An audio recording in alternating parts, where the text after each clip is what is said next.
Oh, well, I'm sorry. Hello, YouTube. It's your boy Neil.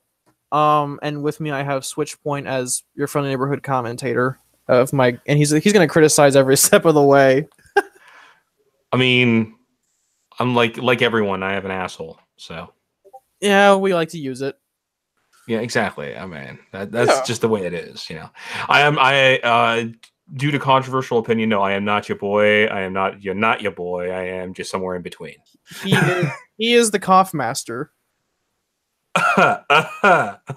All right, so today we are continuing the Mark Millar Spider-Man saga with not volume 2, it's a second trade, Venomous. And Switch has never read this before, so he's going in blind. I've read this cover to cover multiple times. I'm actually like reading it along as so it's like so the read along actually gets to be a read along for me. It's Yeah, actually kind so that was kind of one of the reasons I started doing Spidey story times to begin with, was to kind of educate people on the kind of that lost era of spider history that people choose to forget. Because let's be honest, no one remembers Brand New Day. No one likes Brand New Day for good reason. But I kind of started this to educate people on lesser known Spider-Man comics.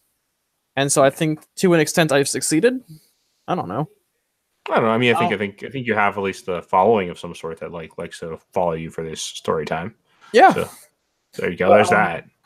today's issues are Marvel Knights Spider-Man number 5 through 8, written by Mark Millar and illustrated on issues 5 and 8 by Frank Cho, and issues 6 and 7 are done by Terry Dodson, who neither of these people do interiors anymore. I think the last, what, we talked about this last night, what, Frank Cho did Skyborn, I think?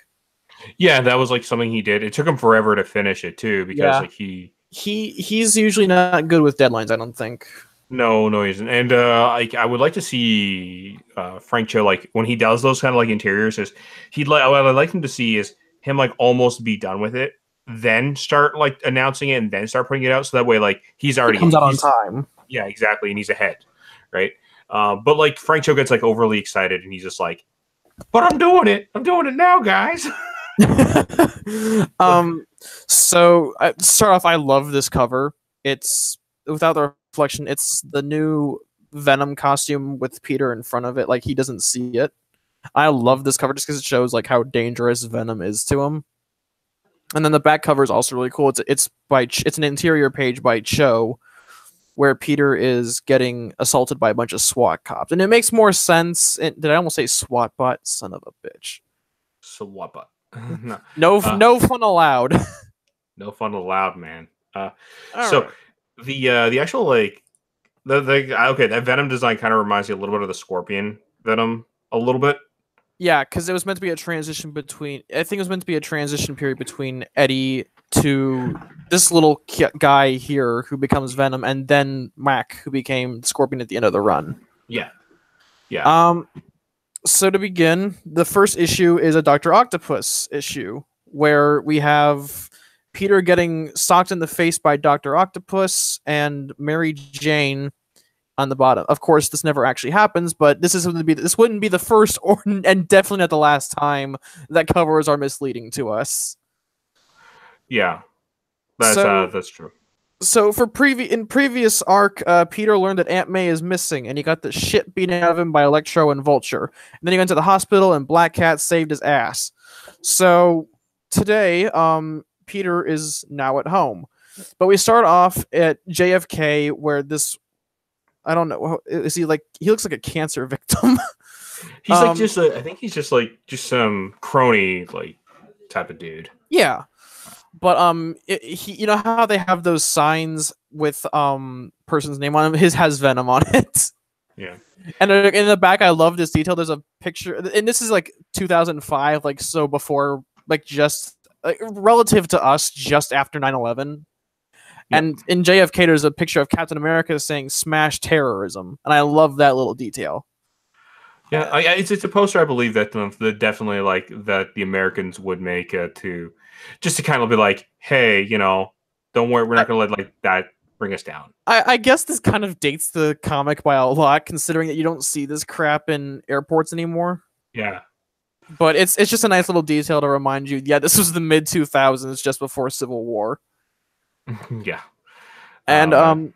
Eddie finds him. He's like, "Is this some kind of joke? Are you trying to get a rise out of me or something?" And then apparently their boss thought it might be a double bluff, and Well, so Eddie, what? no, because I mean, like the guy, it's the guy who thinks it would be a clever double bluff, right? Like Yeah, it's like so it's not his boss because like it's like, oh well, we're not allowed to use your name out in public, Mr. Brock. So I thought this would be a good double bluff. Right? yeah, and he's like, "Look, just shut up, and make a call to whoever it is that's funding this." Yeah. He wants. This is okay. This is not what you'd expect with Eddie. It's strawberries and champagne cooling in the fridge, the sweet sparkle of rose petals, and Rashomanoff. Rachmaninoff. Rachmaninoff. Sorry, I'm retarded when it comes. Is that? I'm guessing that's symphony. I believe it's a symphony that he likes. Yeah. So Yeah, and it imply because remember before this isn't to you, Switch, but like this is just a general audience. Remember that Eddie has cancer, and yeah. so it's implied that he lost a symbiote or whatever.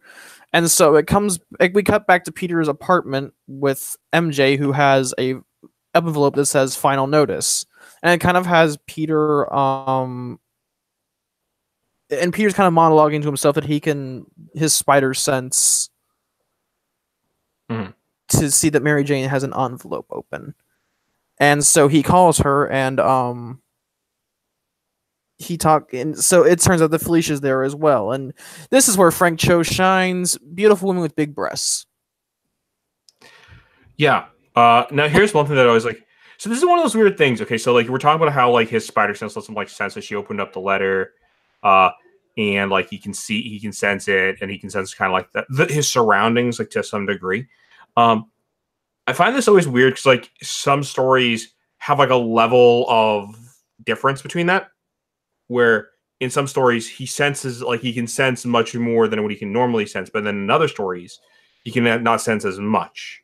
I guess that's one of those inconsistencies of the spider sense. Yeah, I find it just I find it varies from writer to writer or from artist to artist, like one of those type of things, right? Like whatever the plot demands, he be able, like how powerful or how specific his spider sense can get depends on whether the plot demands it or not. And Mary Jane's breasts are floating, I guess, in that second to last panel on the page. And this was before MJ and Felicia really patched up. Yeah. And it's kind of like there's really an intense rivalry because this was before One More Day, so they were still married, and it wasn't like one moment in time where they're just living together. But unfortunately, some Felicia, or is it Felicia or is it MJ who hands in the newspaper? But it turns out there's a picture from the Daily Bugle of Peter being unmasked. It's like barely it's when he's in the hospital in the fourth issue, or is it the third issue before they take off his mask. Yeah, I mean like yeah, he's like one of those things where he takes off. Like I know he takes off the mask. It was like a little bit before. Well, in the Civil War, like it's different from the Civil War thing versus like what happens here because it's like this is him debating whether or not like to keep the secret identity, if I remember correctly, right now, right? No. What happened? He's just worried that it got leaked by the Daily Bugle. Oh, okay. Because in the fourth issue, Jonah got a call in from a superhero, what essentially superhero paparazzi photog, who got a picture of Peter with his mask coming off. And so it's revealed that J. Jonah Jameson is offering $5 million to whoever identifies the guy in the picture. And it's Peter. I love this line. Peter's like, "Wait, again?" Like, I love how like Jonah is constantly offering up cash prizes. And apparently Felicia is working for the Owl now. Apparently, just a few jobs here and there, and Peter gets kind of pissed off because he's like, the difference is I don't hurt people for a living. And I love this line from Felicia. She goes, "Well, that's up for debate right now." And so Felicia leaves, and MJ is sad Well, I mean, her man's in the bed, man. Come on now. Well, um, that's fair. I mean, yeah, but I love this kind of thing where Peter goes, "I'm a high school geek who keeps his book collection in alphabetical order. You're a supermodel who is and always will be." Well, who the fuck doesn't keep their book collection in alphabetical order? That's retarded. Who doesn't do that? Or am I just OCD? I don't know. well, I know some people who don't like keep their they'll some people like there's multiple ways to work like so people usually have an organizational method of some sort, right? Like they'll like maybe it's organized by like publisher, organized by like there's always an organizational method, right? Yeah, Like I organize by public. Like I have my trade shelf like right next to me. If I was on my iPad, I would show, but yeah, they'll reveal that I have all my clothes in my hamper outside of my closet, and that I organize by publisher and then in alphabetical order. yeah, But that's not important. So Peter actually, so remember how on One More Day, Peter went to all these different people and they couldn't fix a bullet wound. yeah. So Peter calls in Doctor Strange and he tried everything, but he can't find a trace of Aunt May anywhere. Okay. And then apparently Nick Fury left a message saying that he would see one of the X-Men psychics for tomorrow night. And apparently Matt Murdock called in and said he'll do anything he can to help. So this is something I didn't like about the series is that despite Peter calling in all of his favors, like this is a similar situation that I had with One More Day. You can't fix a bullet wound, but somehow you can't fix finding an old lady. Yeah, like it's weird. It's like it's one of those things where it's like, so these guys can like find the weirdest thing, like exactly what they need. Oh, and like these are people that are top notch, Like super sleuths. yeah, super sleuths, able to find like hell. It's like we found Doctor Doom's lair. It was here all along. Blah blah blah blah blah blah blah. But They like, can't find an old lady. yeah, like this old lady escapes me. But so Peter and MJ have a heart to heart about Peter going to the police and going public with his secret identity. And Peter kind of doesn't really get angry, but he gets kind of upset and they kind of start sleuthing about who kidnapped Aunt May. And so they go through Dr. Octopus, the Vulture, Shocker, Scorpion, Electro, and Sandman. Yeah, But and then they narrow it down to kind of the Green Goblin, but he was in police custody, which when it comes up later, it kind of pulls out of its ass as to how Green Goblin. well, okay, wait, was this around the time the Goblin had like the other like the army of goblins? No, this was during like right before he joined the Thunderbolts. Oh, okay, all right, I got you. Well, relative. I mean, I don't remember when exactly he did join the Thunderbolts, but it was before he became director of Hammer. Got you. No, yeah, like right before he took over, and like right before he took over like Shield from like Tony and all that stuff. And well, Secret Invasion would be in 2008 or 9. It was 9. Yeah, it was 9. And then, but that was like right after because like that was right after Civil War. There was that weird period. Civil War started in 2007, I think, ended in 2008, and then Secret Invasion was about a year later after the Initiative. Yeah. Began. Yeah, you're right. Because like there was that short stunt of like when Tony Stark was the head of Shield, and that was like around that area. So yeah. Yeah, and they talk about Venom, and then Peter gets a call from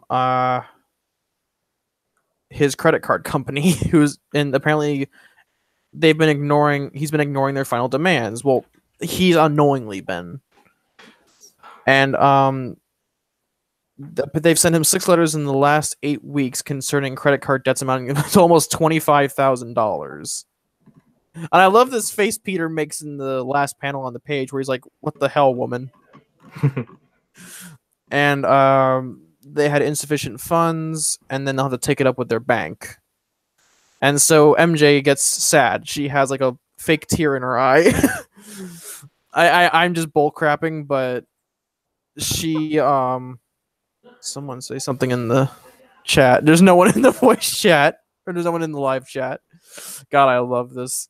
But yay, Peter's back to having money problems again. Woo.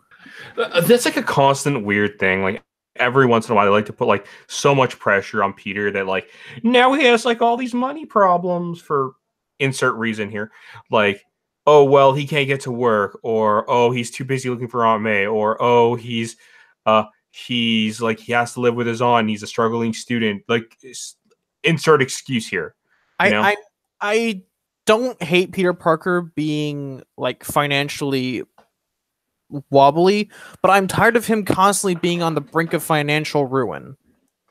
Yeah, like it's not okay. Here's the thing, like sure, we all get behind on our bills sometimes. I get that. But there's a difference between being a little behind on your bills and being ridiculously like being ridiculously like in debt. Like what happened to like MJ's career as like a model, or MJ's career as like being a club owner, or like whatever plethora of careers that she has that like we're supposed to be making sure that she's financially stable, you know?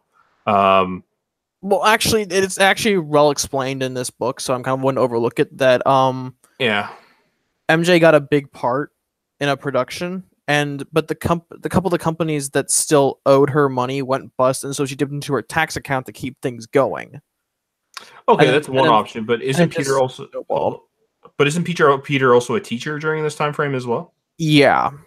So, like, sure, they may be a little shaky, but they should have at least enough money from his teaching career that like he should at least be able to make like, I mean, maybe not 100% ends meet, but enough that they wouldn't be like just ridiculously in debt. I mean, like just because one of them lost an income doesn't mean that like. Or has like a much lower income doesn't mean that like you immediately go to like 25,000 in debt. You know what I mean?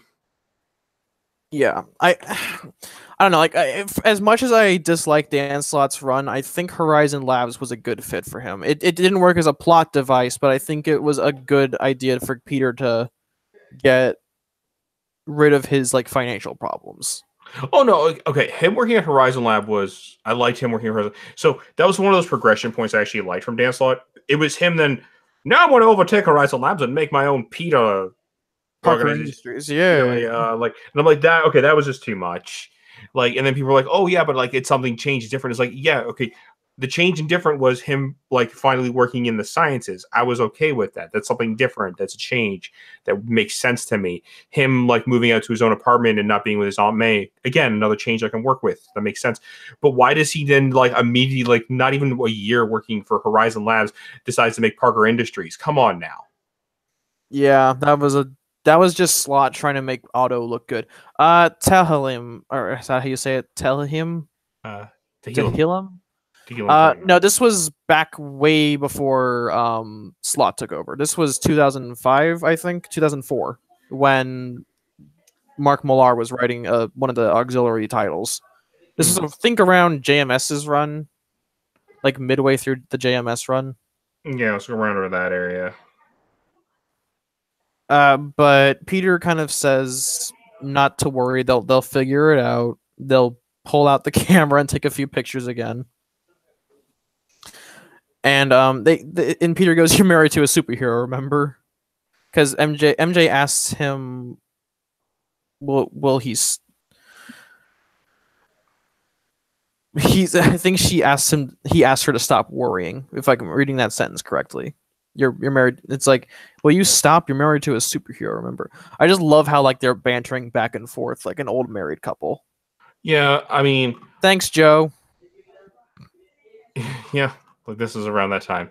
What I like is so then we got this really cool scene like right after where like Peter's like jumping around the city. I love that scene. I miss like those I think they only did it like once in volume 4. It was the 19th issue where it shows those in motion shots of Peter swinging across the city, like you see him move from building to building. Yeah. I miss those. Yeah. And like this kid I love how this kid makes fun of him, just like Spider Skank. Okay. What is okay? Spider Skank has a butt like a tank. Well, that's a good. why is having a butt like a tank a bad thing? That sounds like a good thing because tanks have fucking good armor. Wears a dress any size, catches men just like flies. Look out, here comes the spiders. And they aren't helping things either. Wow, I don't even know. I don't even know where that goes.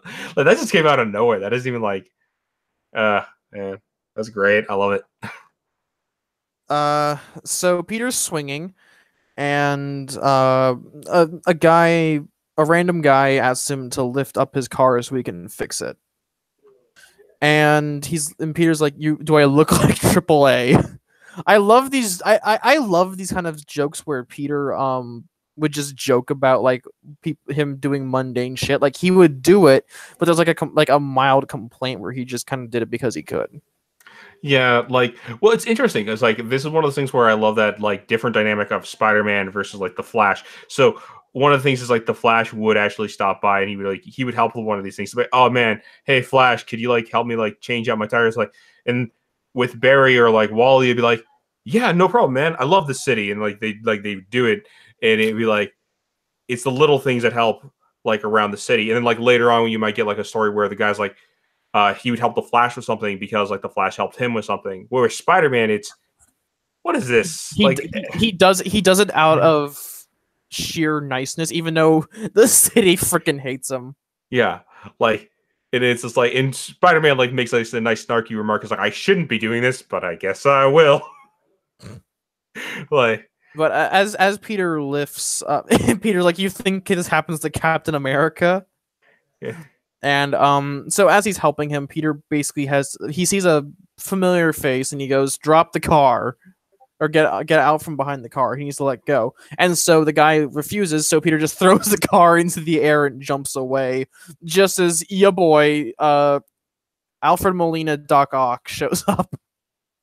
Oh yeah, I remember this day. This is the phase where like Doc Ock looked like, well, like Doc Ock. Hey Smackso, how you doing, man? Man. Hey, it's Smexo, what's up? So like, wow, this Doc Ock, like he's jacked and he had like the weird sunglasses and oh man, like it was a whole thing. Oh yeah, that was a weird phase. I think that was the Jenkins run of Peter Parker Spectacular or of Peter Parker Spider-Man that established that, because that was, I think, a Rainbow's thing. Yeah, I don't know. Like I know that because I know like I think he changed back to the regular form for like a little bit. But then he kind of like goes into the form that was in the Dan Slott run, which is like him in like this weird coffin like thing, which was weird. I actually like that design. I know that's a controversial opinion, but I kind of liked what Doc Ock being even more restricted. Like when we talk about the PS4 game, like you know how Otto's limbs basically become useless and he relies solely on the Dr. Octopus harness. Yeah, I liked that plot element, and I think that's why I think that was one of the few contributions Slott actually made to the writing team. Maybe I'm not 100% sure if I like which one I like myself, but I like the idea. Like I do like the idea that over time that maybe he does like overly, that he does overly like expect like the arms to be there and like an extension of himself to some degree. Yeah. I just think that there's a part of him that relies on the tentacles too much, and I liked that kind of restriction that he made on himself, that he overly relied on the arms. Oh yeah, definitely.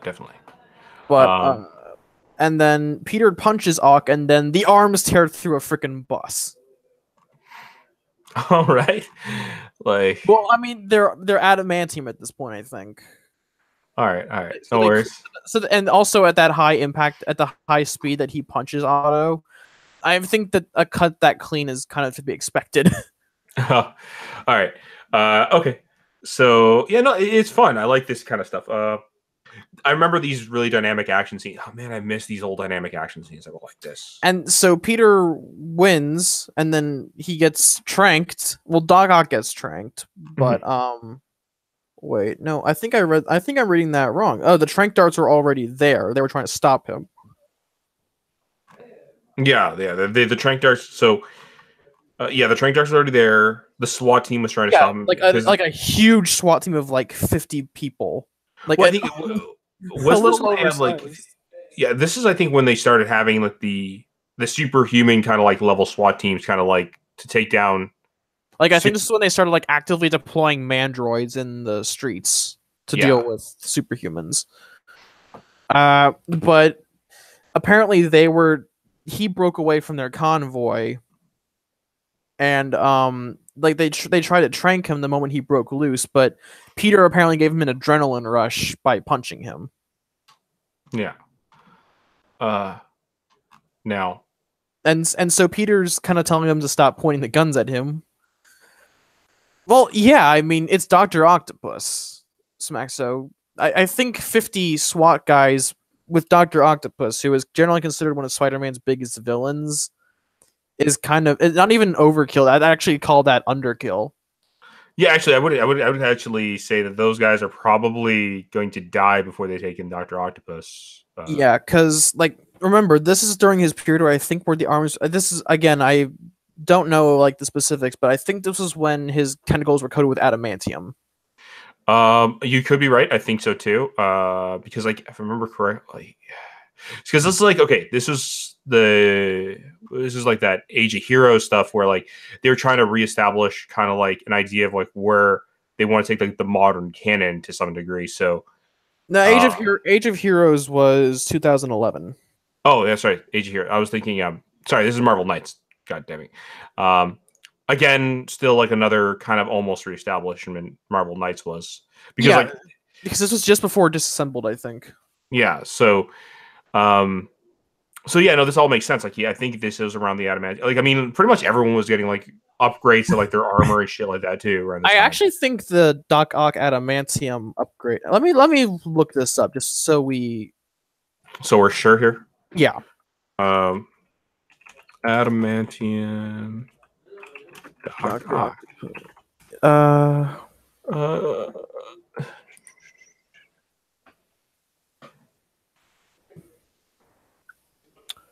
Okay, so you got the okay. It's they're naturally titanium steel alloy.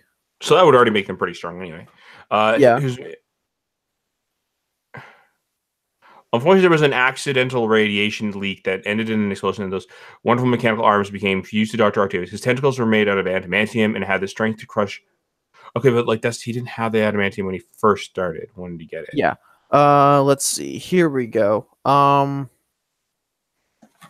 He built the adamantium harness later on. It was powerful enough to both restrain and pummel the Hulk into submission during the Eric Larson series, and it made besting Iron Man pause. It happened this is before Marvel Fanfare 22, according to Wikipedia. Okay, so that would have been before Marvel Knights then, I think. Way before. Yeah. So yeah, he would have either had the adamantium or he would have had a better metal by this point. Yeah, I'm gonna see if I can't find when they came out.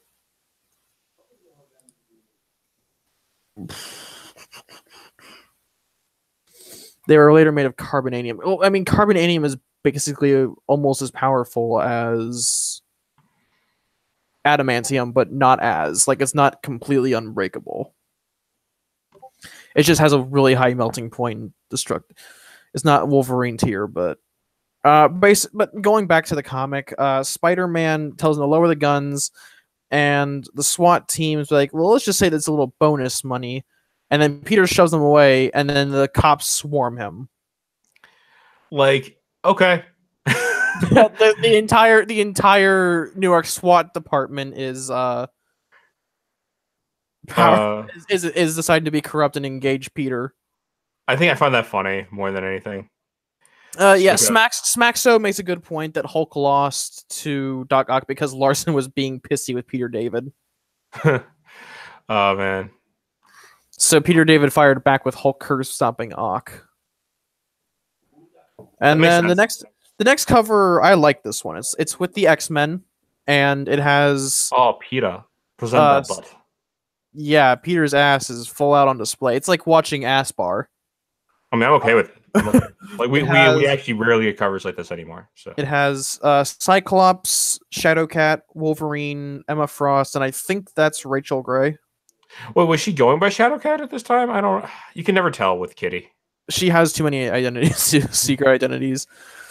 But the SWAT team is barely managing to hold him down, and like the lead, one of the I think is the leader, but the one guy's like, get his mask off, I got him, and so Peter barely manages to, like, he gets really pissed off and he like throws a bunch of them off of him. Well, it's one of those really great scenes that establishes like just how strong Peter can be, because like, yeah, he can throw off a bunch of like regular SWAT dudes who have like really heavy bulletproof vests and assault rifles. Like if he's angry enough, he can do that. Like that's the point. Yeah. And I love this where they start shooting him, he just dodges all of it. And like I think it's the captain of the convoy they were with. And he's like, Spider-Man's resisting arrests. We need air support or we're gonna lose this punk. And I love how he's like, just stand down. You think I don't read newspapers or some shit? Well, just get Dr. Octopus back in the truck, and I'll be glad I don't have you idiots on report for this. Okay, and I want to point out, and then like we see Spider-Man swinging away. That really awesome spidery pose, like with a one leg out kind of thing. I love that. Yeah. And then we cut to MJ. Oh, okay. I love how MJ's holding the sandwich. Like she like so like classy holding this. Like it's like the daintiest sandwich hold I have ever seen. Like what is that? Tomato? It's a BLT, I think. Why would you fucking have class holding a BLT? Like I had my favorite sandwich. This is kind of weird, but going to Chrono's Sandwich Gate, my favorite sandwich of all time is ham, American cheese, and iceberg lettuce and onion with chipotle mayo on brioche. I don't fucking give a shit how I hold my sandwich. Well, I don't think anyone really gives a shit how you hold your sandwich. See, if we're gonna talk favorite sandwiches, though, I'm a very big grilled cheese guy, especially like you can get grilled cheese with bacon or with ham. Oh, grilled cheese with bacon's great. Ooh. Yes. Like it's just, oh man, it's all tasty. It's all tasty shit. Like, all right. Then so basically we realize it's like MJ and Peter, they're sitting in like this, I guess it's like a bar, not a bar, like maybe just like a sandwich. It's a restaurant of some kind. But they're talking and Peter reveals that he's gotten his mask tried to rip off 5 times. Yeah. In like a single day. And wait, and then in the background, I love it because like, there's the X-Men right there in the back. Like they cut to a scene where I just now noticed this. Holy crap! Yeah, so just to kind of give you a hint that they're going to show up in the issue later. And so like there's Wolverine with the cowboy hat. I fucking missed the cowboy hat. There's Cyclops with the red visors. There's Emma, and like she's not hiding anything. And then is that? I think that's supposed to be. I think that's Rogue. It might be Rogue. And there's a guy, okay, in the previous panel before this one, there's a guy there with the glasses and the scarf. Oh, I know who that is. It's I don't want to spoil it for people who haven't read this series, but hang on, I'll DM you who it is. Who I think it is, and okay. It's just like it's little hints like that I love that remind you just how like this is like okay, that's good. That makes sense. All right. Because it's a little hints like that. Like you got to watch out for hints like these in these books. Like this was back when like there was really good subtlety. Like they've been bringing it back with recent Marvel titles, but this was back when when you had to like really pay attention to the book instead of relying on the Marvel method. Yeah, like goddamn, and I love it. I love it. I love every little bit of it because this proves like this creates that little bit of that lived-in atmosphere of the world, just to remind you that things are happening outside of just Peter and MJ. There's other things going on in the world as well, and for everyday people, well, these are just other everyday people, right? Until they do something fantastic. That's just the way it is. And Peter, apparently MJ's been doing her own digging, and apparently Venom is still at the top of her list. And Felicia called earlier, and that something big was going on uptown, and that Eddie Brock appears to be at the heart of it. Coincidence? I think not. MJ, I want to see MJ as Alex Jones now. They're putting chemicals in the water, turning spiders gay. Oh God! All right. Sorry, bad joke. No, you're fine. And then MJ, it's revealed that MJ's fucking packing heat.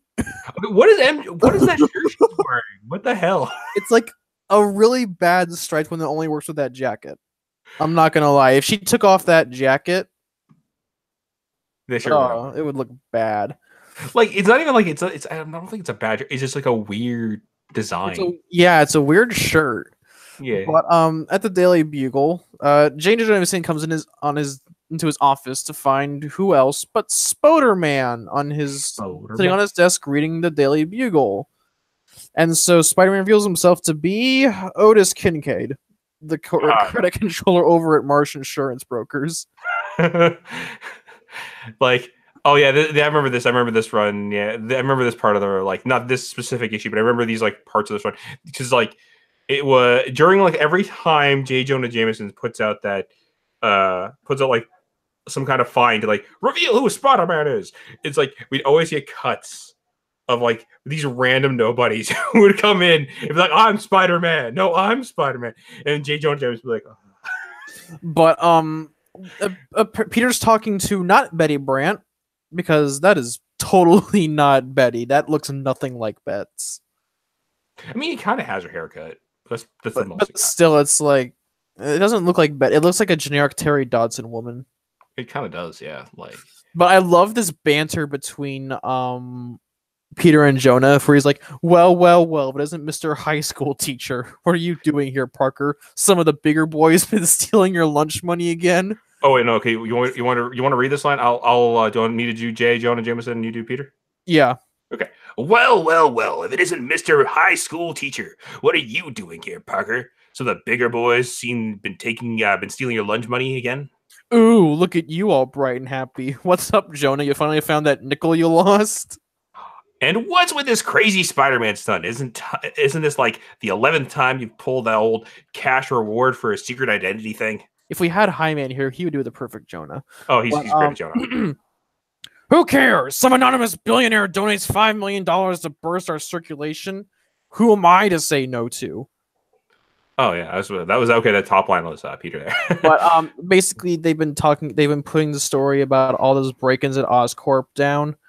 The best part about this is this scene right here, like this argument. Also, it's okay. It's a great way to emphasize why Peter and J. Jonah Jameson like don't get along, but kind of get along.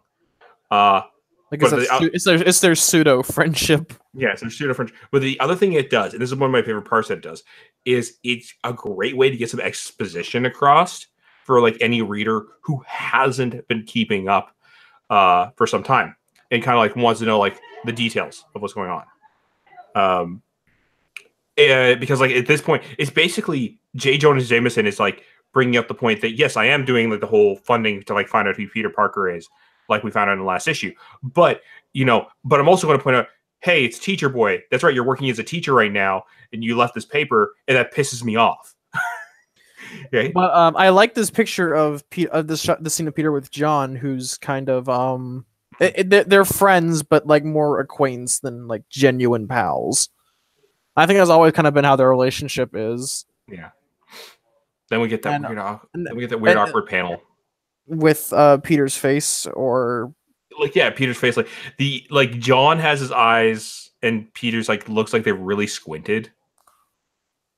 No, I don't mind that one. It's the fourth panel that fucking bugs me, where Peter's nose is like jammed into his face like Voldemort. Yeah, and John's looking at his old man like, "What the fuck, dude?" Those eyes, like his face got like stretched out out of nowhere. I love you, Terry Dodson, but let me be honest, your interiors can blow sometimes. I mean, like this is that's the panel he tried to get out for the deadline. Oh man. But was that Norman right there, or where on the next page, or the next page there? Yeah, Peter goes to Rikers after Jewing J. Jonah Jameson out of $500. And Peter talks about the guard, or not the guard, but okay. So this is like that weird. Okay, this was that weird time where Terry Dodson was drawing Norman with that really awkward chin. I don't mind. I think JR on the crawl space has one of the. Did you see issue 2 where Peter visits Norman and Rikers the first time? Because there's like there's this picture where he looks at the security camera. He's like, "Enjoy your leak, Officer Jakowitz," and like JR has that as his profile picture on the crawl space, and I love it. Oh no, that's fine. I love it. Like it's just like I find it really awkward because I think I'm more used to I'm used to him having like a broader chin, like not like the long chin kind of thing. When I see Norman Osborn, so kind of similar to like how who was it that drew it that way? It was like I don't know, it's kind of like similar to like how the I think it was the artist like right before Terry Dawson was on here, and like he had like the kind of a bit of a broader chin kind of like design, like kind of like this business guy, like you could tell that he works out in his spare time kind of thing. Oh no, Smack. So I know Peter didn't really Jew Jameson. I'm just making a joke about how Peter out Jews the Jew. Because like, let's be honest here, Jonah's like a stereotype of like Scrooging people. Well, that's the whole point of J. Jonah. Uh-huh. Like he wants your money. He wants your money, guys. But Norman talks about one of his security guards and talks about you can imagine when his wife had multiple sclerosis. Sclerosis. That's a weird word to pronounce. But I love that like Norman Osborn's like free time is like reading books and doing puzzles. To be fair, that's me. That's me. That's my grandma. like just excuse me. I have like these books that I've been reading up on Spider-Man, and I'm also building a puzzle. Fear me. They probably actually wouldn't let you have a puzzle in the an intensive like. I like to think that Norman, like now that this is way after Normie was born, but now that he's a grandfather, he's doing grandfatherly things when he's not Green Goblining. Well, okay. Here's the thing: like the puzzle, they probably wouldn't actually let you have the puzzle like in an intensive unit like this, because like that'd probably be like, yeah, you could probably choke himself on that. The book is fine. Yeah. Like if there's like a holy Bible there, then yeah, I don't know. Like I'm overthinking it. Obviously, like I find this funny though. Let's see. But he befriended the guard, and he took a Polaroid of the woman's iris, lymphatic congestion. But he made her better, and for a little while, and then she went to a coma, which is part of Norman's grand keikaku. Haha, his keikaku is Japanese for plant. Yeah. The also I love that like little scene of like that cut to the rhino there. Just to kind of like let you know, like tell people that are in the prison right now. And who is that mustachioed fellow right there, folks, in the background? Ooh. But afterwards, Peter leaves after asking why Otto Octavius was out last night and why all of his offices are being burglarized. And so, while he's contemplating this, Peter goes to the X Mansion because that was a thing back in the 2000s. Yeah, I missed the X Mansion. But guards, I want to complete my 10 million piece set of Attila the Hun. But Peter goes to the Xavier Institute and meets one of the telepaths. But I love this, like, where Peter's walking on the wall downwards, and he's like, "Don't worry about it. I take it you're to one of the telepaths here, like Jean Grey used to be." She goes, "Don't be silly. Why would I be offended? Would it bother you if I called you and your friends Homo sapiens?" But her powers like temporal perspective. Like he's gonna ask her a question 60 seconds from now. That's what she's answering. Oh, okay. I see. All right. And then he's like, "I hope you don't mind me using the word mutant, by the way. I'm not really sure what the politically correct word is these days. It kind of changes all the time." This is like, fuck it. This is like brilliant social commentary on like today. Like Peter's like, "I'm not sure what word to use, otherwise people will be offended." Well, it's true, right? And like, but No, it's the little things of that. Now, also, we have like this scenario where Peter. I love the mansion. Like you get like little hints of some of the. So you get to see like I love how they make the mansion look lived into though in the Hang on. book. In Oris, he threw his book, guys. He's in it now. He's in it now. God, I love this community. Is that Pixie? No, it's not. Pixie is either she's teleporting, right? No, is she teleporting, I think? Pixie's Pixie's a teleport. Well, I think this was during the run of like I think this was during her Exiles run, if I remember correctly. Let me Google this shit. Now I'm curious. All I know is that I do know like what I like is that the school looks like it's a lived in. You see like a ton of like characters here when they walk right into the mansion. Then we also see how Terry Dodson draws like all redheads to look the same. Yeah. Terry Dodson very much suffers from save face. Yeah. Then let's see the X-Men. Doesn't say.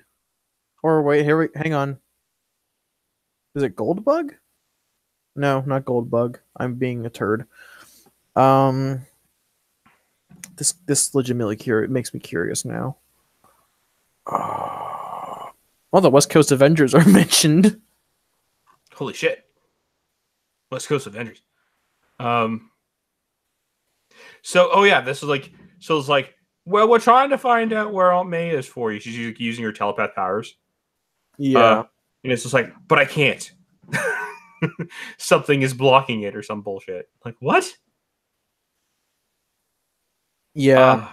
This is the weirdest. Like, this is the type of stuff we complained about earlier, where it's just like excuse after excuse to like make it seem like it's harder to find the person that you're looking for than it actually is. You know? There isn't a person listed for who this is. This is weird. I think it's just a rando like in the background. I don't think it's actually anyone like a rando mutant. Yeah, like they do that all the time with like some of these issues, right? Where like back in the day, like in these, at least in these ones, I don't know if they do it still now, but like where they'll like just draw some random background character and like just like leave them there. Like they could just like it's just some like this was back when mutants weren't like this is back when they were like expendable throwaway characters and they weren't like a extinct race. Exactly. But anyways, Peter meets up with Rachel Gray. She says that that Emma and Scott had to run off with some of the X-Men because a kid in San Antonio turned into a sentient nuclear reactor, which is funny considering that we're probably going to end up going to Alamo City Con. Yeah, that'll be fun. One of us will turn into a nuclear reactor. I mean, what is it like? It'll just be like some kind of excuse. It'll happen. I don't know. Some kind of like, your hate and bigotry has made you a bomb. That's exactly what'll happen, right? That's how that works. But anyways, Peter meets up with Rachel Summers, who is about as qualified as Emma to help with the missing persons thing. And so Peter knows I love how she explains this. Jean Grey, actually, I'm her daughter from a parallel future timeline. She and Cyclops were my birth parents, but that reality doesn't exist anymore, so I mostly just hang out here these days. Like, okay, just nonchalantly, that's the thing, you know how it is. And I love how Peter like tosses away the clone saga, like, yeah, whenever the next time someone said all my clones were far-fetched, I'm going to send them over here. Now, also, do you ever think of like that Peter's like wedding ring ever like bumps up a bit in the actual suit? Potentially. It probably caused like a small bump. Either that or he takes it off when he goes crime fighting just because he doesn't want it to get damaged. Potentially. I've always been curious about that, you know? But Peter goes with his wife's clone into an X-Men room, like a really small room, and she has a psychic vision of Aunt May getting attacked. Yeah. And but according to the plot convenience fairy, no one can see. She can't see the attacker. Yeah, like she can't see the attacker. She doesn't know the full details. Because the plot demands it. Yeah. She doesn't know the full details of what happened. She just knows that Oh no, Aunt May was in danger. You weren't there to help her. So another dead end. Yeah, like okay. And according to Rachel, she thinks Aunt May is dead. Smaxo, I don't know which timeline Rachel's from specifically, but she's from a future parallel one. Because this was So this was after, I think this was just after Morrison's X-Men run. okay, so like X-Men or Nathan is from the one where Apocalypse takes over. Uh I think Rachel might be from I think isn't that the is I think she might be from the timeline where um where Magneto takes over if I remember correctly. I can't remember. It's like one of those there's so many different timelines of the X-Men because the thing is that's part of the whole the X-Men shtick is like these alternate futures that could happen or these alternate universe type things. And because of that, that creates like these weird parallels. And the problem is like Cable doesn't really help things because like Cable's like, now excuse me, we'll add more to the bullshit, but like going back in time and changing like things, you know. So that's a whole thing in and of itself. But anyways, after Rachel ends on a cliffhanger, not really. We move over to elsewhere, over to Ditko Auditorium, I guess, where a bunch of villains Like are meeting up. Yeah, yeah, like we gotta. I know I see Sandman there and Hydro Man. Hydro Man. Is that's his new suit? Is it, like that's that new suit that he had for a little bit. Yeah, I think that's not Hobgoblin, is it? In the quilted pattern, that's not Shocker. I know that. No, no. It might be Hobgoblin. It might be. It's kind of hard to say. I don't Wait, know. it might be Shocker. Maybe. Then we have the girl. We have the serpent girl there in the background. I can't remember what her name was, but she's. I think it's Anaconda. Yeah. Um. Then. Wait, is the girl with the fur jacket? That's just Hydro Man's date. Okay, because for a second there, I was like, is that supposed to be like a redesign of Craven's like wife? For a second, I thought. Mm. But apparently he's been leading onto her that Tigra that fur coat she has is from Tigra. Oh, okay. And he's like, Tigra, that ain't Tigra over there. Tigra's been living in LA for the last 6 months. She teamed up with Wonder Man against Boomerang just a few weeks ago. And he goes, "Oh yeah, you're such an expert on Tigra, right? Boomerang is married to my cousin, you moron. She had him banged up at the end of last month and still looks pretty hairy in her newspaper photographs." It's true. And Hydro Man's date's pissed off. And this was back when Shocker wasn't treated as a joke villain. Like that was after Ultimate Spider-Man did that to him, that made him a joke. Yeah. Oh, and then there's that weird guy with the wild hair in the background. That's the Owl. Oh, is that the owl? Okay, that's what the owl looks like. Okay.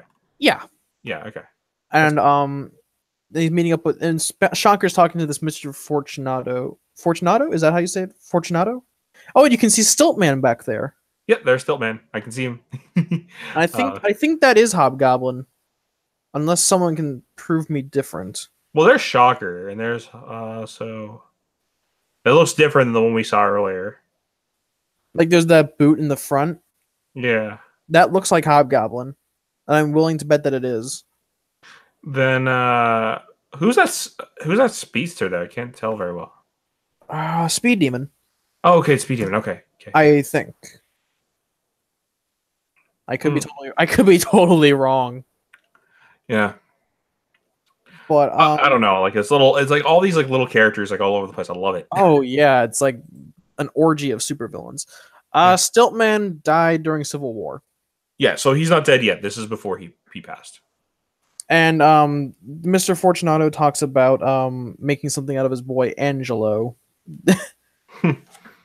And he's like, "What about you? What do you need to buy a name and a costume for? You've been the Shocker as long as the Green Goblin's been around." That's exactly the point. All those jobs, all those years, and all those jobs, and I still never made much impact. Just wait until Superior Foes, man. You'll end up being the dawn of crime.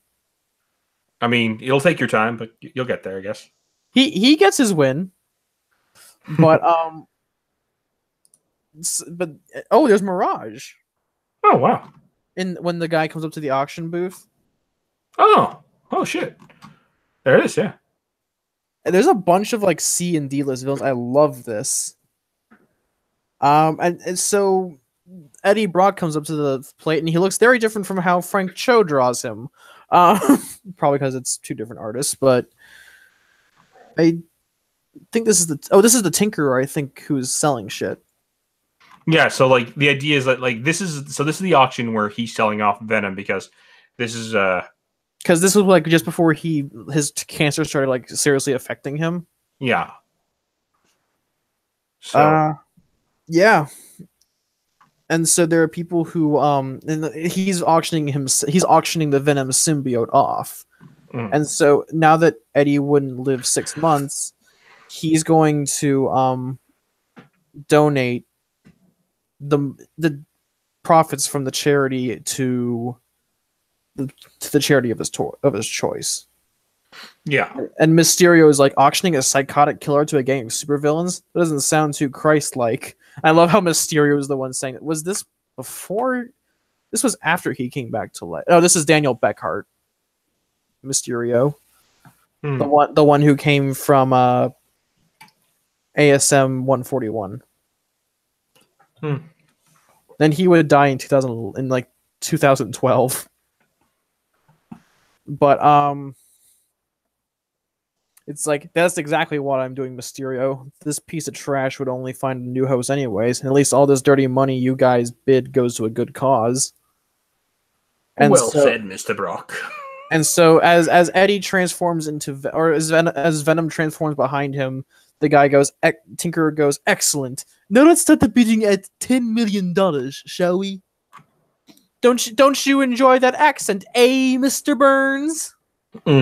So what I do like about it is they are establishing that like in this scenario. So Eddie does establish that like Venom is a big player villain, or like at least a big player character for Spider-Man. Which is funny considering that Venom spent, like, we talked about this on the Patreon podcast, and I'm not sure this is really spoiling anything for it, but we talked about how in Venom's 30-year history, he spent a third of that history as an anti-hero in San Francisco's Lethal Protector.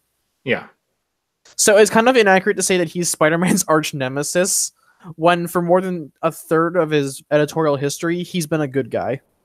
Yeah, like, I mean, it's one of those weird things is like, I always consider him more of a key player to Spider-Man, not a A-list villain. Not an A-list villain. And the reason I say this is because like there's times he's worked with Spider-Man, there's times where he's like worked against Spider-Man. There's times where he's like just not been with Spider-Man at all, but like just been kind of like had like that attachment with Spider-Man to some degree. You know what I mean?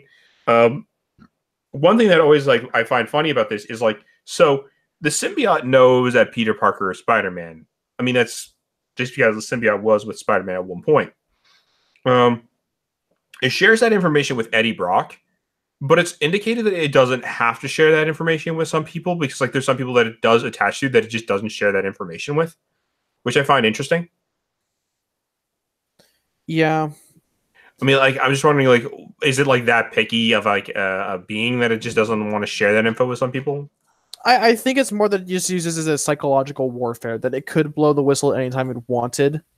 I see. But it chooses not to, so that it kind of makes Peter paranoid.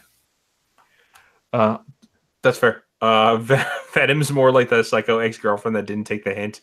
The symbiote is canonically a yandere, so yeah, it's yandere. Yeah. But the third issue, I like this cover where Peter's falling, and all of his villains are like jumping him. I don't think they can see that, but this cover is great. Oh, that's a nice cover. And I love that that Venom's in the background, like on the TV there. Yeah.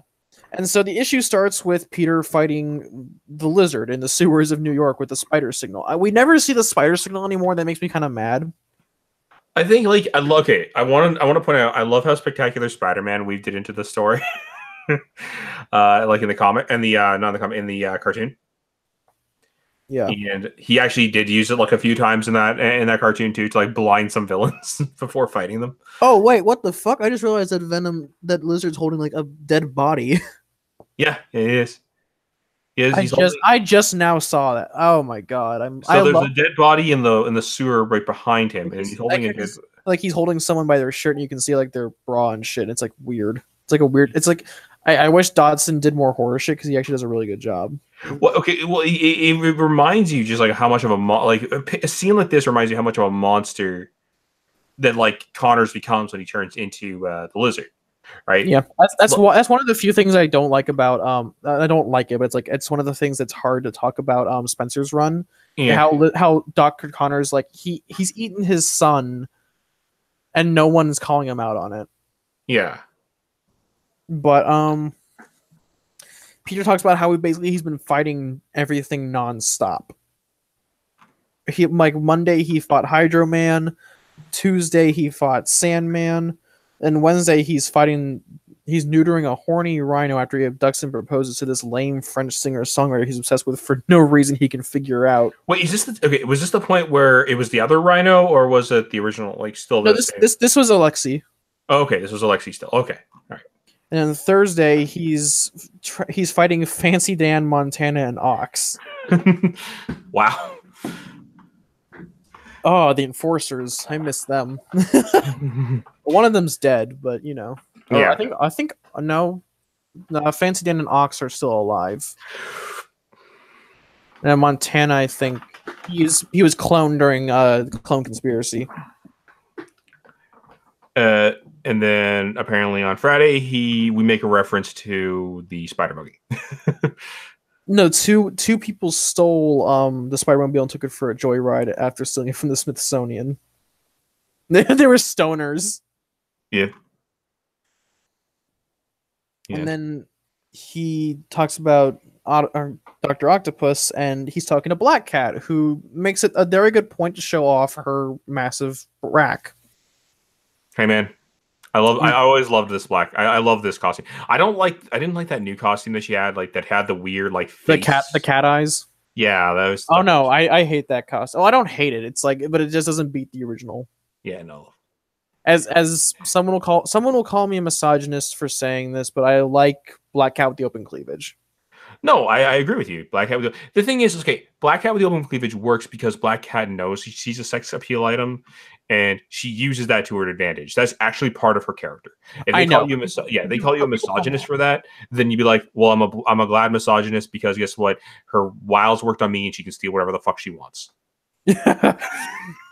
But no, I like Smack. So I like the Spider-Mobile. It's one of those weird things from Spider-Man's history that should never be brought back. Yeah. Like unless you mean to destroy it.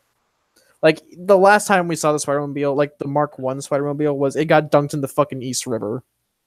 Mm. And then Slott made another one. Yep. Because we can't have.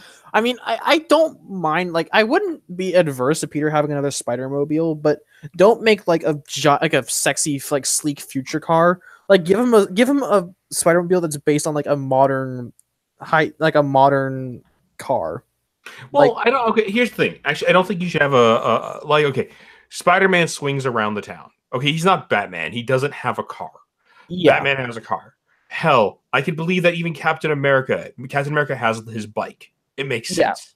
Yeah. Like Spider-Man doesn't need the Spider-Mobile. He did it because he needed money, I think. Yeah, like he did because he needed money, and even then, like we know that Spider-Man, like swinging around town, beats traffic any day anyway. You know, and I think he legitimately hated the Spider-Mobile because he can't drive for one thing. I think he just hated the Spider-Mobile on principle. Like, yeah, it's stupid. Anyway, So Black Cat talks about Eddie Brock giving up the symbiote. Mm-hmm. And so Peter has to take a bathroom break because he's a big boy. I mean, this does answer one of those questions. Like, what does a hero do when they're out, like, heroing and they need to use the washroom? He just goes to a restroom at a restaurant. Yeah. I love how he, like, tries to sneak out the back and, like, the lady catches him. Like, at this point, it's like, there's a coffee count. That's what I would ask. Like, can I just get, like, a black coffee? Like, restrooms for paying customers. And so she, like, gets mad at him for not paying. And so he buys a cup of coffee. Yeah. And so, she talks about her special needs kid, and Peter realizes, oh shit, this is the Vulture's daughter-in-law. This is the woman who has the kid who has cancer. Oh, and I yeah, it made me feel really bad for him. that's like an interesting twist to just randomly run into her. Well, she mentions that he has a mutual friend, and she goes, Adrian Toombs. I dated his son for a couple of years, and in fact, Adrian's the grandfather of my little boy I was telling you about. And Peter feels really bad. And he's like, oh man, not the leukemia kid, not the little kid whose operation the Vulture was stealing money to pay for. And he talks about like how he couldn't imagine Adrian being a grandfather, and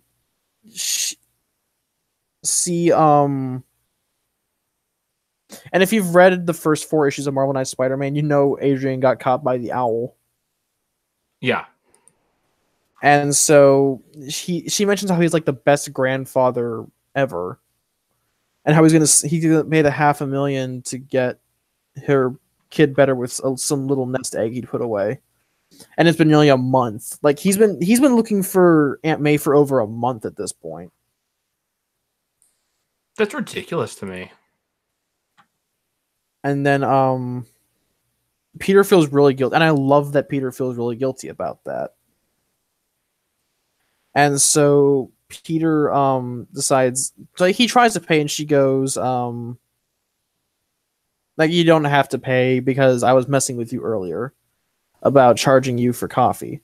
And so Peter goes to and I love how Peter like leaves, and he's still thinking about it. Like he feels genuine guilt for taking down Vulture, and technically it was Felicia who took him down, but like Peter set in motion Felicia getting there and beating the crap out of him.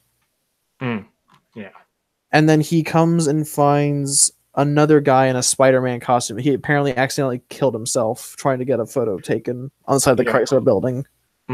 Ouch. Like things like, and this is the part of the story where we start seeing that escalation of like what J. Jonah Jameson has put forward, of Peter's like stress catching up with him. Like everything is just kind of all like coming together, and this is like we see the effects of that in this story, and I like that. I also want to point out that nice gratuitous ass shot of Peter Parker. So not only the ladies are getting this yeah, all the gays are getting all the ass they want. Hey, he's a nice ass man. I'm not gonna complain about getting nice ass in a fucking comic. Exactly. And so Peter goes back to home and talks about like all the people who knows his secret. Kane. This is before he became Scarlet Spider, like when he was still a bad guy. Thor, Kraven, Wolverine, Ezekiel, the Chameleon, and Ben Reilly. Like even he's so desperate he's looking at people who know like who are dead. And so Mary Jane comes in her skimpy tank top and short shorts, and daintily holds a coffee. I don't know why Terry Dodson has Mary Jane hold shit so daintily. I'm sorry, I've never seen anyone hold a coffee that dainty. And so Peter and MJ are sad, and not as good as Cyclops or Nightwing's ass. And of all the coffee joints in all the world and all of New York, Peter just happened to sneak into the coffee joint that Vulture's daughter-in-law works at. I mean, not far-fetched. This is when you look at a lot of the shit that Peter's done in the past, like this is very low on the list of contrivances. Fair enough. But Mary Jane basically tells Peter to take a break and for one night just go to call Liz, and we'll go to his high school reunion. Oh yeah, the high school reunion thing. Yeah, and because MJ is gentle and dainty. No, there's that one panel where she and Peter are clearly into bondage, but you know.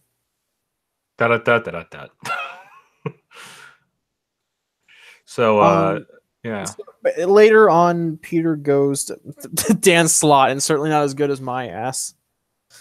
We got Slott in the house. Yay.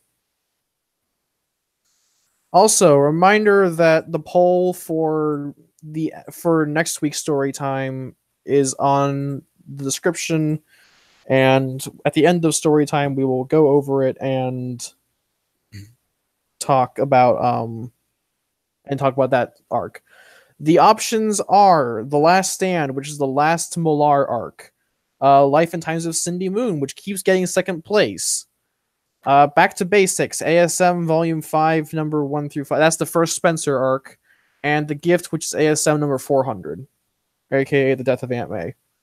Oh, fuck! Cindy Moon jumped up a vote. Fuck, now we're... Oh, God, now we need another tiebreaker. But later on, we go to Lady of Saints Church, where Eddie Brock meets up with the Fortune.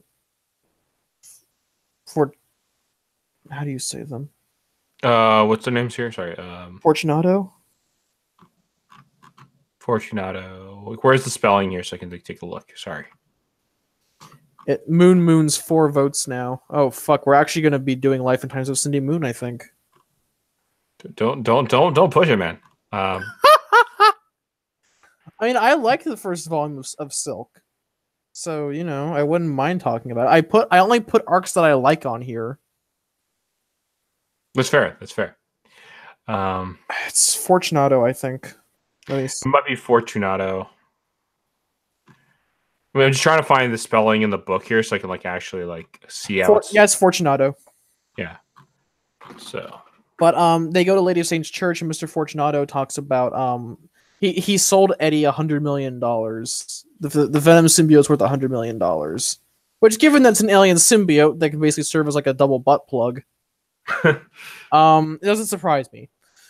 But he talks about this little shitbag is Angelo, who was very clearly Italian because of his fucking nose. Look at that nose. Look at that nose. and that hair. He has the slicked back hair. He looks like what's his face? David Schwimmer.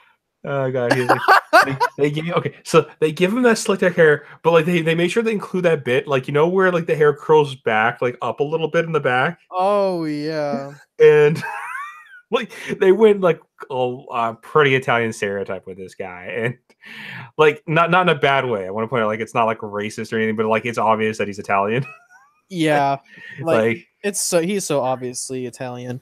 Yeah. But I'm feeling better about the muscle Venom's going to bring to the family business in this 4-eyed little runt my wife bought. Jesus Christ, he doesn't even have glasses. 4-eyed runt. Holy crap! He doesn't even wear glasses. What the fuck, man? But wow. What about you, Angelo? Eddie Brock is really creepy. He says, "What about you, Angelo? How do you feel about taking on this beast I've been carrying around?" He's talking about his fucking dick. Okay, so I understand. Okay, so I think I understand what's going on here, because Eddie has had the deal with the monster that is the symbiote his entire life, right? Yeah. So he's I think they're trying to say, no, Eddie does at least care to some degree, so he's double checking to make sure the kid is okay with taking it. And he cares about the Venom symbiote, I think, too, because the symbiote this Venom symbiote and Eddie have always had this pseudo romantic relationship where it's a pair of violent, abusive lovers. Mm. Yeah. And he's like, "I didn't ask you, I asked him. You sure you want to go through with this, son? Because it's not too late to change your mind." And he talks about throwing his life away. And you can tell this guy's more pathetic than me when he says, "Man, I'm 5'9", 110 pounds. The only girls that even talk to me are the ones my dad rents every birthday and Christmas." Okay, first of all, you're 5'9", so you're a pretty tall kid. That's not short. That's a tall kid. What are you bitching about? He's a tall kid, dude. Go to the gym and work out and get a tone, get toned out a bit or muscle, and you'll get noticed by girls. I mean, I've been working out a lot more recently, and I have a lot more women talk to me recently. So yeah, it's not that hard. He's 5'9". 5'9" is decently tall. Yeah, you're the average. That's about actually that's above average height for a dude. That's you'd be considered somewhat tall, dude, and girls like that. Though 110 pounds is really fucking tiny for that's really give that kid a fucking sandwich or something. Yeah, get this kid a Happy Meal. He needs his protein. But he's like, "Oh, I'm fantasizing about Venom. I want to be Venom because have you seen how many chicks write fan fiction about him?" Like you know how it is. Like the girls are into the tentacle porn from Venom. Come on. Uh, but Uh, up to you, kid. I just hope you remember something hard to bite down on the first time this thing crawls inside you. Okay. da-da-da-da-da-da. And it's like, is it true that it knows Spider-Man's secret identity? Oh yeah. And if you ask it nice, it might even tell you. Like I love how like creepy his face is in that panel. But anyways, Peter goes to the women love Venom these days. No, I think it's Tom Hardy. But Peter and MJ go to Midtown High, and I love Peter's inner monologue where he goes, "For some reason, Mary Jane seems to think that seeing all my high school friends again might raise my mood a little. What I tried to explain to her is I don't have any friends back in high school." But Friends, what are those? I think I have those on the internet nowadays. Oh, okay. But as Peter is introducing his wife to his friends and his teacher, like Aaron Warren. Is it Aaron Warren? I know there's Miles Warren, and I think the other Dr. Warren is. There's Flash and Betty. Well, I wouldn't. Flash wasn't Peter's friend until after high school, like well after high school. They were rivals during They were pretty much rivals during high school. They didn't like each other, I think, until after the Lee Ditko era. Am I wrong in that switch? Oh God, I don't. Because I remember they were pretty antagonistic during college. Like, here's the thing. Like the thing. Okay, so the thing with like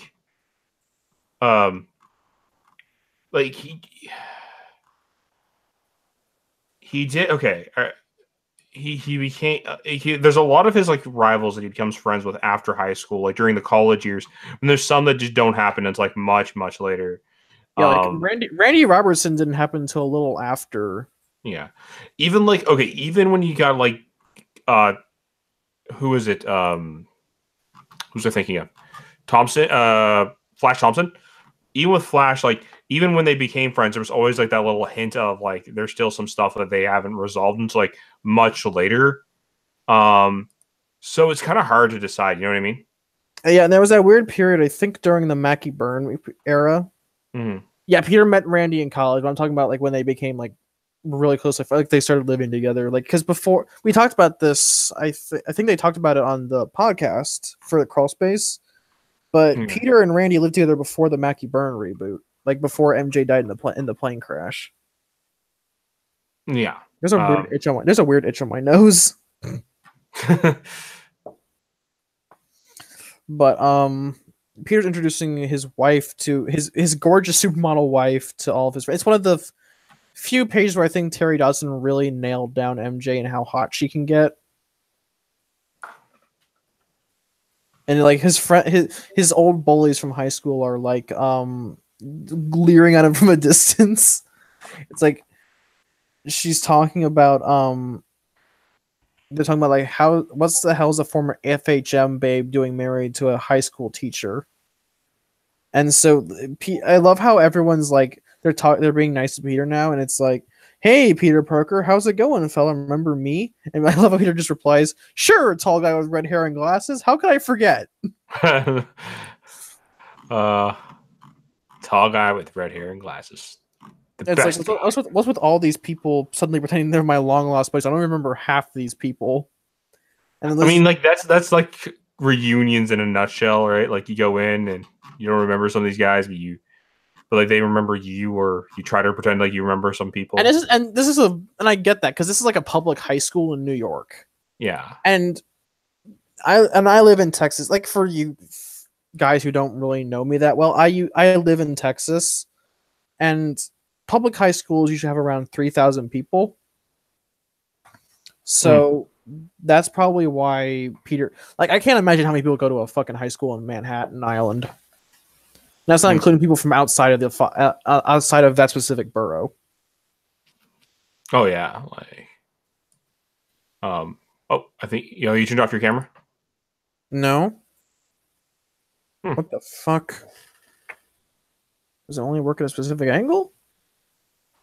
You might have like dislodged it when you like were it's built into my laptop, so. Oh, maybe. Ah, fuck. Let's see if we can't. Wait, no. Hang on. There we There go. it is.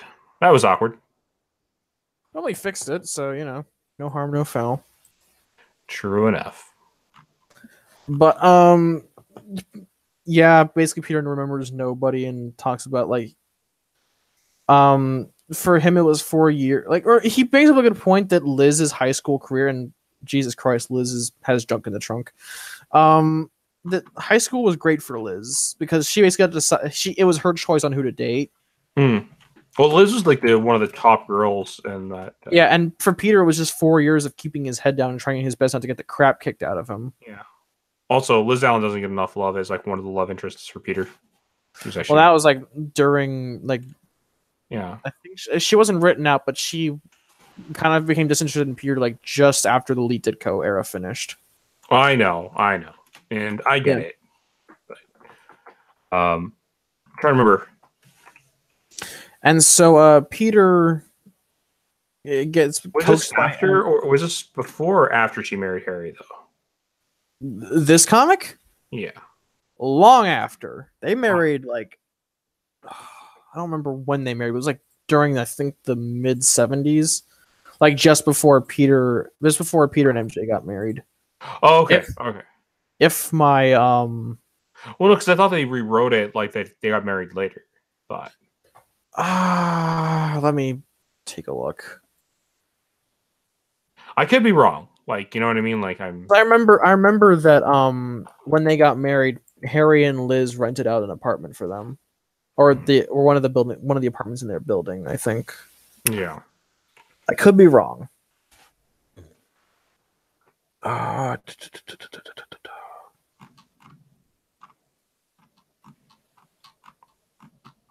Let's see.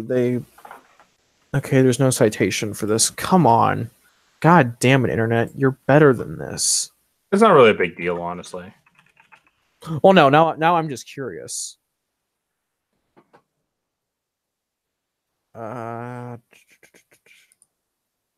They married or did they get married? They met in ASM 156. Yeah. Okay. No. Yeah. It was during Civil War that she's no longer married with him. She was married to. She left. He died back in like Spec 200. Yeah, but like so because Harry's alive during Civil War. I thought. No, that was after One More Day happened. Oh, okay. Sorry, I'm thinking differently. Never mind. Okay, so he died in Spec 200. Yeah. Okay. Yeah, that's right. Sorry, he died in. Okay, so he died in 200. And One More Day revealed that he's alive, but they're no longer married. That's what it was. Well, what happened with One More Day was that they retconned Harry's death into him simply overdosing. I think. I don't remember the specifics, but I remember that Harry. What happened was that the Goblin form. What happened in the Brand New Day continuity was that Harry's Goblin formula saved Harry's life by giving him the same abilities and is overclocking his healing factor, and so Norman Osborn resuscitated him and paid Mysterio to fake his death and send him to Europe, which was in ASM 581. So yeah, Harry came back because of One More Day. That's fair. And so Liz was a common reoccurrence in Peter's life, but they never got back together. No, well, they're never going to because Peter was married. Duh. Yeah, but anyways, getting back to the comic that we're here to read for Switch. Sorry, but the no, you're fine. I like taking trips down classic Spider-Man memory lane. Weird tangent lane. But MJ coaxes Peter into going to the basketball court because she's his wife and he'll do anything for her. But MJ decides to go talk to Liz, and so the group here. I love this line where Peter insults the coach and says, "Why not, coach? I figure it's time you had at least one pretty face in the school scrapbook." And they mentioned Flash Thompson. This was after I think this was after Death in the Family, or was it Death of the Family? No, it was Death in the Family, where Green Goblin force-fed Flash whiskey and basically kicked in his alcoholism again, and he drove a Oscorp truck through the school where Peter works at, so that Norman could get his revenge on Peter and try and kind of coax him into being his heir. I think I don't remember the specifics of that specific storyline, but I remember that was kind of the Cliff Notes version. And so Peter mentions that he and Mary Jane see him and Colin and Flash every day. And so they try to play a prank on him. Like, they try to pull a fucking wedgie on Peter. And Peter's like, man, you're in your 20s. Don't embarrass yourself. And so he's like, the first person who lays a finger on me leaves on the gym in a freaking stretcher. And so conveniently, Venom bursts in and tries to kill Peter. And so, and Peter jumps on a wall, and one of his classmates sees him. He's like, oh shit, Peter Parker is Spider-Man. And so Venom, and this is Angelo, who has a symbiote now, and Venom grabs him by the head, and I think he broke him. I think he broke the boy. Well, I think it's pretty obvious. I think it's pretty obvious. Like, if we take a look at the final panel, there's a lot of dead bodies. People. Yeah, like people are dying or are very injured, at least, or at least unconscious. It wouldn't surprise me if he threw him on the ground and killed him, because that's something that Venom has raw power to do. Exactly. Well, it's something that's not uncharacteristic of Venom. That's for sure. Yeah. And so Venom says, I'm going to make a name for myself, starting with you. And then the final cover is the one that was on the cover of the trade, where Peter is standing on the rooftop and Venom's behind him, not activating his spider sense. If you can see it. There we go. Since we've already seen it. And we're back with Frank Cho art, where Peter begins the issue by fucking ramming him through a wall into the shower room. Oh, and so Peter... And Peter suits... Yeah, I've seen enough porn to know where this is going. Don't drop the soap! And Peter suits up and starts fighting him. And I love this scene where, like, not one of his classmates, but some random schmuck with a greased pullback for his hair and like a shitty yellow and blue suit. He's flirting with Mary Jane. He's talking about... Oh yeah. He's pretending he's Spider-Man, and he's like, "This is my gift. This is my curse. You come back to my place, and I'll even show you the old red and blue." And I love how MJ covers it. She's like, "Oh, I'm already married to the Hulk." and he gets, you know how big and cranky he gets. And I think this was just after the Illuminati put him on a spaceship. Yeah. I love. Well, they did that. Well, I think either this was right after or right before, because like they put him on. The reason they did that was so that he could do. Well, first of all, so they could do the World War Hulk event, but also because they couldn't have him be there during Civil War, because they knew whoever had Hulk on their side was pretty much a game changer. Yeah. Then again, they had the Thor clone, so I'm not sure how much that really changed. But it's hard to tell. No. And Peter and Venom smash through the wall, and so the guy who was pretending to be Spider-Man, he's like, "Yeah, okay, now I just feel stupid." Yeah. Then there's that really awkward scene with like Venom. Like, what is okay? It's like in the then one of the next panels is like Venom like whipping the webbing, but like it has a really awkward. Like his butt is like extended in the back. Oh man, I didn't know.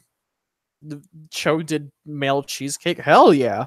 Like I don't even know what this is. I don't know. It looks good. I mean, it's Cho, so it looks good. But yeah. But he gets the fight outside as MJ evacuates the building. Yeah.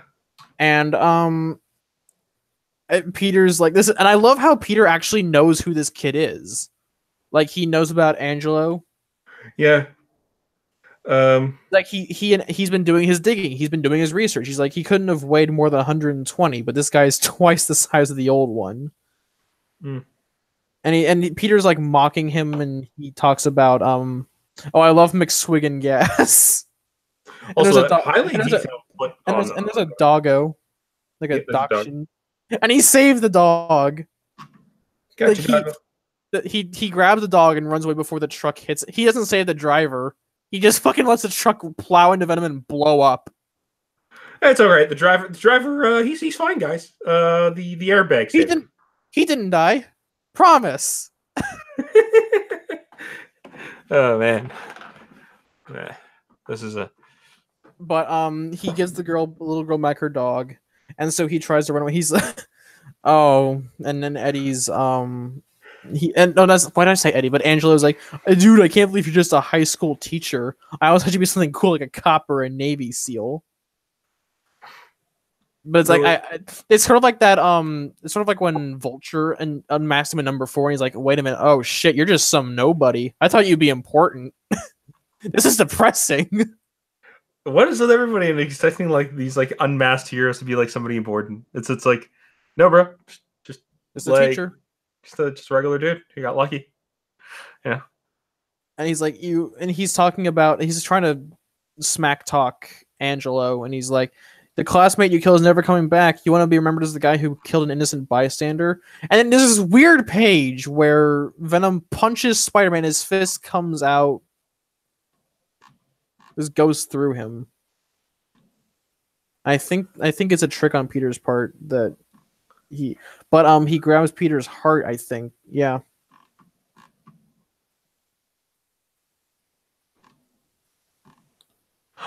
Oh, it's a double. It's one of those pretenders. So he rips Peter's heart out. He rips the fake Spidey's heart out while a photographer is standing there. So that's nice. And Peter jumps him by surprise because remember, Venom doesn't have spider sense. Yeah, and even if he did, it would cancel out because it works it's sort of like a two-way street. Peter's spider sense isn't affected by Venom, but at the same time, Venom doesn't have a spider sense. Yeah. I always found this weird though. Yeah. Like it's just like it's one of those things where I don't know. I just always found it like a little weird.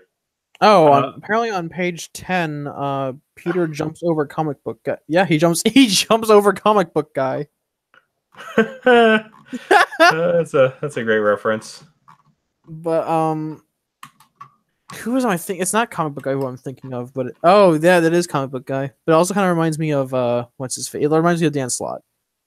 Without the ponytail, it might as well be Slott.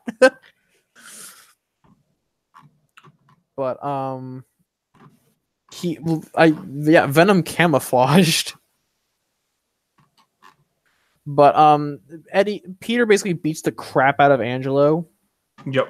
And Eddie's afraid. Like, or not Eddie. Angelo is. I don't know why I keep calling him Eddie. I guess it's because I'm used to Eddie being Venom. A lot of people are. But Angelo basically loses. He doesn't lose, but he freaks out and panics, and the Venom symbiote ditches him because he's like, you know your problem, Angelo. You just didn't have enough Venom. Yeah. He's like, Jesus, what are you doing? To find someone else, someone even more pathetic than Eddie Brock ended up. And then Angelo falls to his death.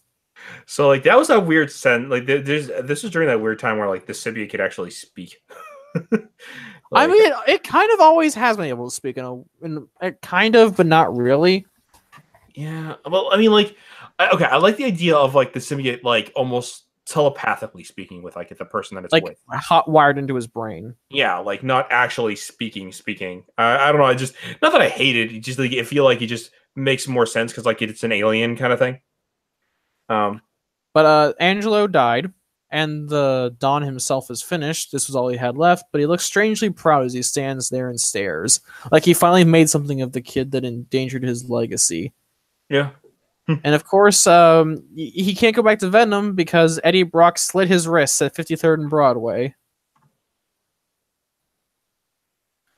And Peter goes back to the Daily Bugle, and he's telling me he figured out who Spider-Man really is. And it turns out it is John Jameson. And Peter says, we had a deal going back years, Jonah. I took pictures and John got a cut of the cash. How do you think I got all those exclusives? How do you think I got all those close-up shots? You want to do Jonah? Okay. But that's impossible. Spider-Man saved John from that shuttle accident. They even had a couple of fights when John had his little problem a few years back.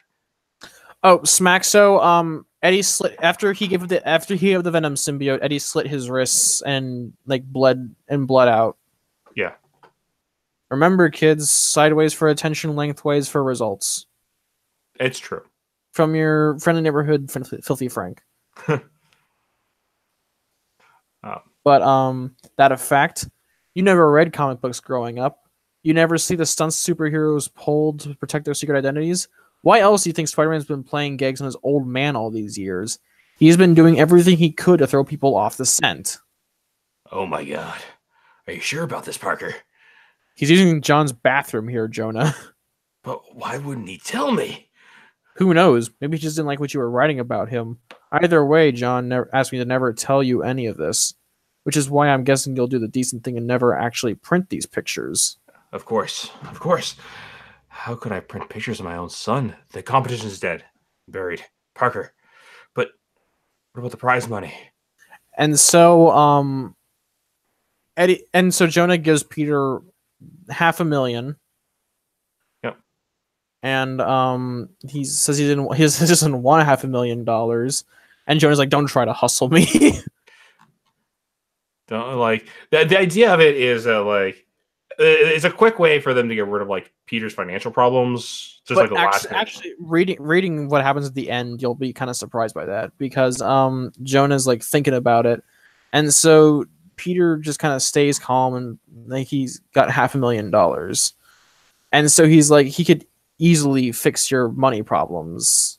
This could be the answer to all of your problems, but it's not your money. Yep. And he's like, oh shit, I'm too nice, and so he drops by the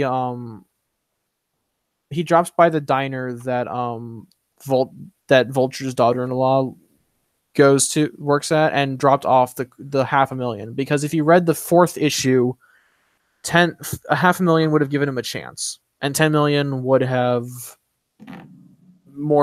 given him the best dream in the world. Peter managed to give this kid a chance at living. Yeah, and I think that was probably one of the best parts of this entire run of Millar's run, is that Peter sacrifices his own personal well-being to do the right thing. I think this is a really good scene to exemplify that.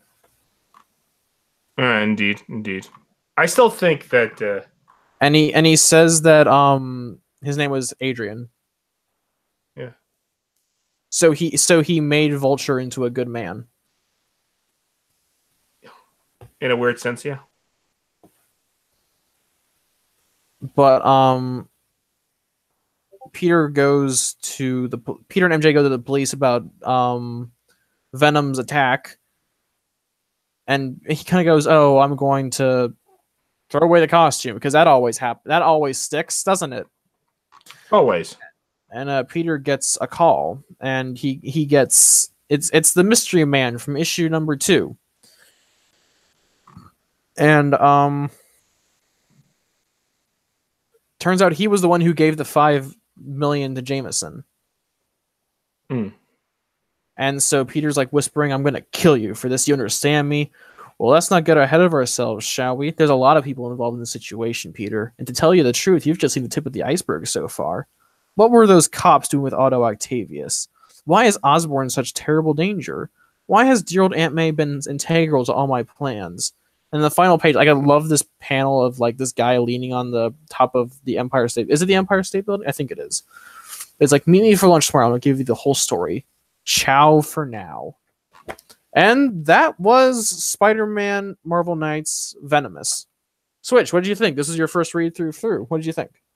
I thought it was pretty good. I like the idea behind it. Like it's kind of like putting Spider-Man in this weird, all kinds of things are happening at one type of story where it's kind of like getting the best of him.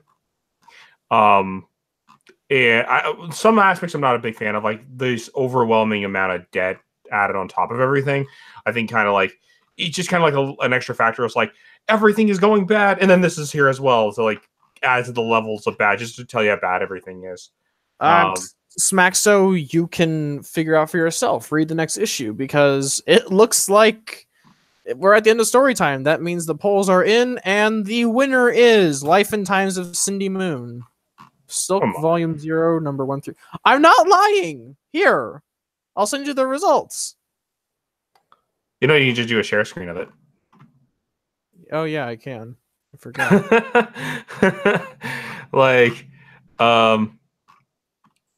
But yeah, like I like it. The art is pretty good in this run. This is like I remember this art. Like I remember this run. Like I don't remember reading this one, but I remember like this type of art during like some of the days in Spider-Man.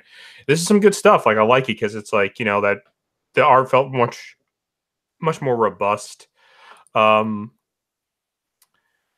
This is back before they started making Peter a bit more lanky. Like he was still a bit more stocky in build. Yeah, this was before. Yeah.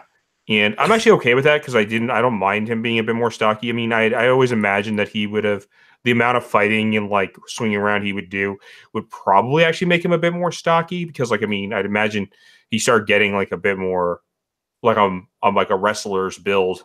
I'd always imagined, you know? Smaxo said Moon got 4 votes. One of it is mine. Smaxo, Switch, I hate you for the rest of your life.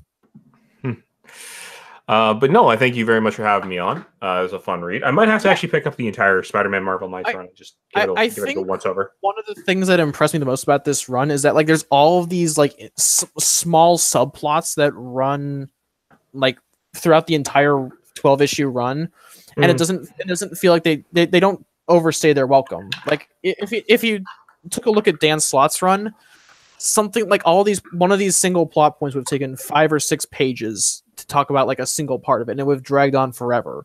But in in 12 issues, we managed to get an incredibly condensed like 5 or 6 different subplots along with the A plot of Peter finding Aunt May. Well, and what works with this is it does what I was like, what have I always complained about? Like each of the issues kind of has like its own story. Like in one issue, Peter's fighting Octavius. In one issue, he's checking up on Norman Osborn. In another issue, he's fighting like this Venom. Like, you know what I mean? Like, in one issue, you even see the auction for Venom. But like each of them feels like their own self-contained story, but like with a bigger plot kind of going on as you continue on with the story. Yeah, I think that kind of goes as a testament to how good of a writer Mark Millar can be when he wants to be. Yeah. It's one of those things where it's like it's proof that it can be done, and that's what I like about it, you know. But yeah, thank you very much for having me. It was a fun read. I might have to pick up those Marvel Knights. Yeah, I actually have all 3 of Mark Millar's Spider-Man trades, and I almost got the 4th volume, which is a really shitty run after Mark Millar left, where Peter's living in an Avengers Tower and Wolverine's flirting with MJ. So you know, this was a good period of Spider-Man's history.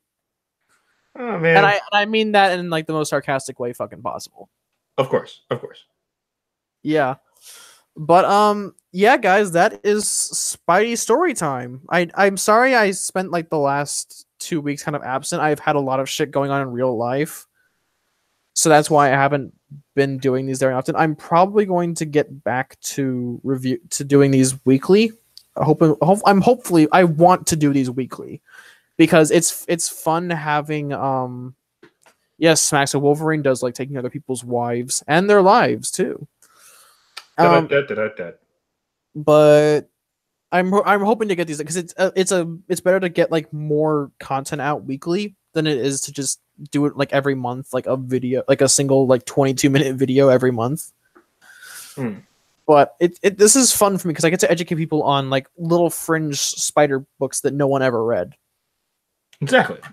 But yeah, next week, polls closed, by the way, so anyone who's trying to vote for something else, you can't. Next week we'll be taking a look at the life and times of Cindy Moon. After 3 consecutive weeks in second place, it finally won. It finally got to first place somehow. It made it. It found its light. Yeah. But thanks for coming on, guys. Thank you, Switch, for taking the time out of your day to come talk about Spider-Man with me. Yeah, no worries. And that is a wrap. I will see you guys next week.